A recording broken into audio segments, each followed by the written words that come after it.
But staying with what will affect our own markets, we have our research team now to take us through the trade setup, all of the stocks also that you should watch out for now. Mangalam, Vivek and Hormaz are all here for that and to prep you up for this session.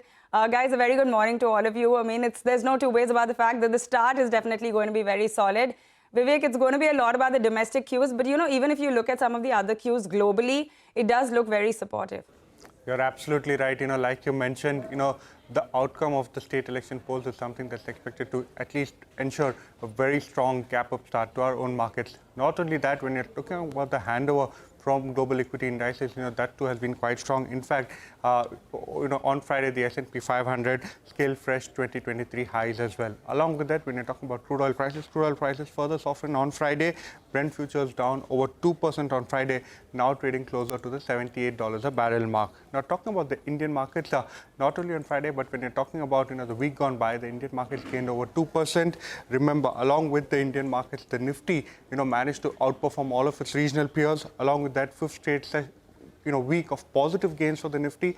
And not only that, the mid-cap and the small-cap indices, especially the mid-cap indices, 15 straight sessions of gains. That indicates that 15 straight sessions of record highs were hit on the mid-cap index. So significant positive flow coming in, especially in the broader end of the markets. Key events, like you mentioned, the outcome of the polls. Along with that, remember, Mizoram counting today. And this week, the RBI policy meet outcome is something that markets will take some cues from. So overall, strong gap-up start is what we're anticipating today.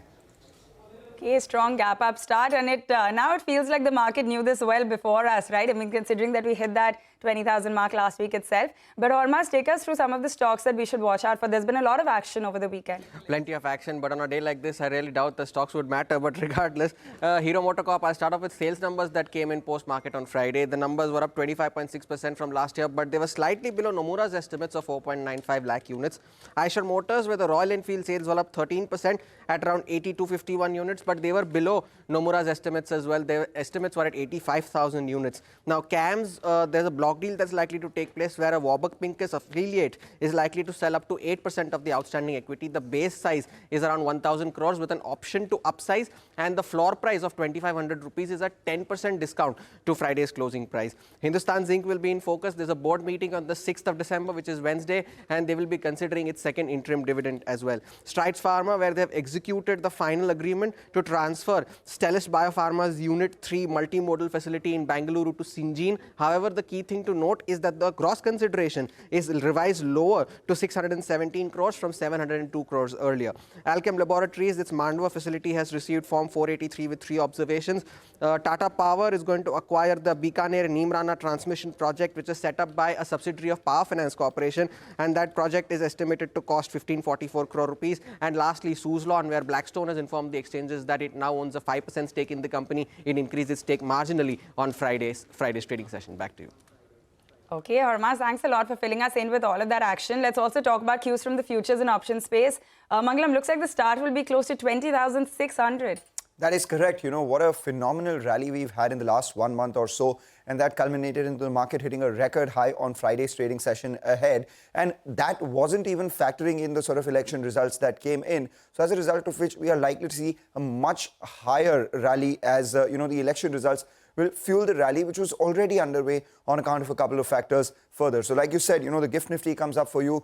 At the first opening itself, we see an uptick of nearly 250 odd points. The question is where it goes from here itself, 260 points as we speak. So a couple of factors that have been fueling the rally, apart from good global cues, it's been the FIIs buying in cash market as well. Over the last 7 trading sessions, the FIIs have bought in cash markets, and that has led to the market moving higher even further. On Friday as well, we saw a purchase of nearly 1,600 odd crores. Not just that, on day 1 of the December series, FIIs also bought about 700 crores in index futures, and in that, what they did was they added about 7,000 long contracts and they covered about 2,850 short contracts. So as a result of which, the FII long exposure, which started the series at around 35%, has inched mildly higher to 38%, and mind you, nearly 2/3 of FII positions are still on the short side, so there would be room for further short covering. The The market in the last one month or so, the Nifty has moved around 4.5%.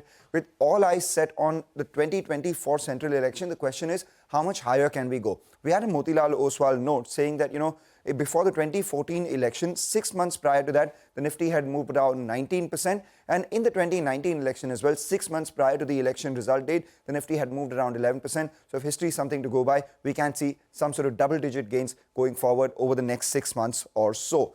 For now, the 20,200 put writers were extremely active on Friday's trading session, telling you that the market has seen its base move higher. But after this up move and the election results, we'll see the market base move structurally higher by about 200 to 300 points as well, which reflects in the kind of call buying that we saw at 20,500, 20,600, and even 20,800 call writers saw a bit of punt buying.